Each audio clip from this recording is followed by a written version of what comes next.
Un incendie s'est déclaré en début de soirée le 7 décembre au 70 avenue Providence à La Chute, comme l'explique le directeur de la sécurité incendie de cette municipalité. Une trentaine de pompiers ont répondu à l'appel là, à 6h ou 17h57 là, pour un feu de bâtiment sur l'avenue Providence.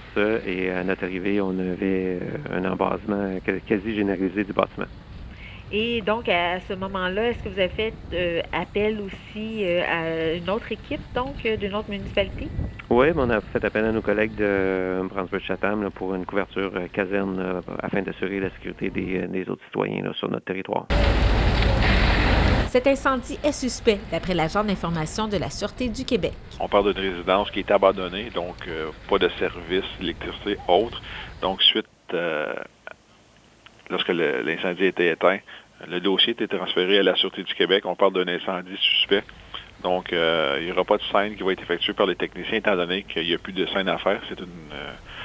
C'est détruit complètement. Donc, c'est le service des enquêtes là, du poste de la MRC qui va poursuivre l'enquête afin de déterminer les causes de l'incendie. Quant à savoir s'il y avait des traces d'accélérants sur place, Alain Saint-Jacques a répondu ceci. Du fait que le bâtiment était en embrasement généralisé, là, c'est difficile de déterminer quelque chose que ce soit pour l'instant.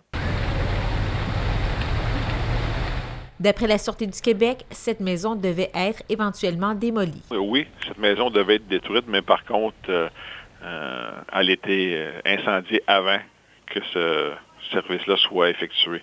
Donc, c'est pour ça qu'on parle vraiment d'un incendie possiblement criminel. Oui, effectivement, il y a une demande de permis de démolition qui a été déposée à la ville sur ce bâtiment. Donc, le bâtiment était désaffecté en processus là, comme je disais, de démolition. Et donc, on a adopté une stratégie défensive pour procéder à l'inspection. On a protégé les bâtiments environnants pour les risques de propagation.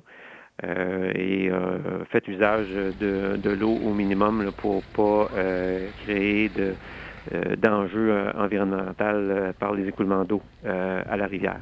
J'ai regardé sur les médias sociaux, les gens pensaient que c'était une pratique qui devait avoir lieu de la part des pompiers. Est-ce que cet immeuble-là, vous aviez prévu, les pompiers de la Chute avaient prévu d'aller faire une pratique de feu? Est-ce que c'était quelque chose?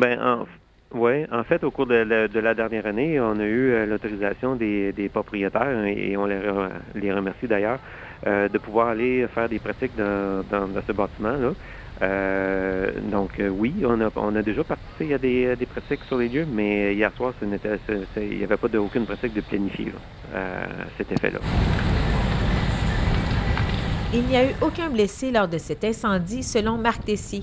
L'enquête suit son cours par le poste de la Sûreté du Québec de la MRC d'Argenteuil. Oui, c'est bien ça, pour tenter de déterminer la cause de l'incendie et s'il y a des suspects, pour tenter d'identifier les personnes qui seraient possiblement responsables de l'incendie.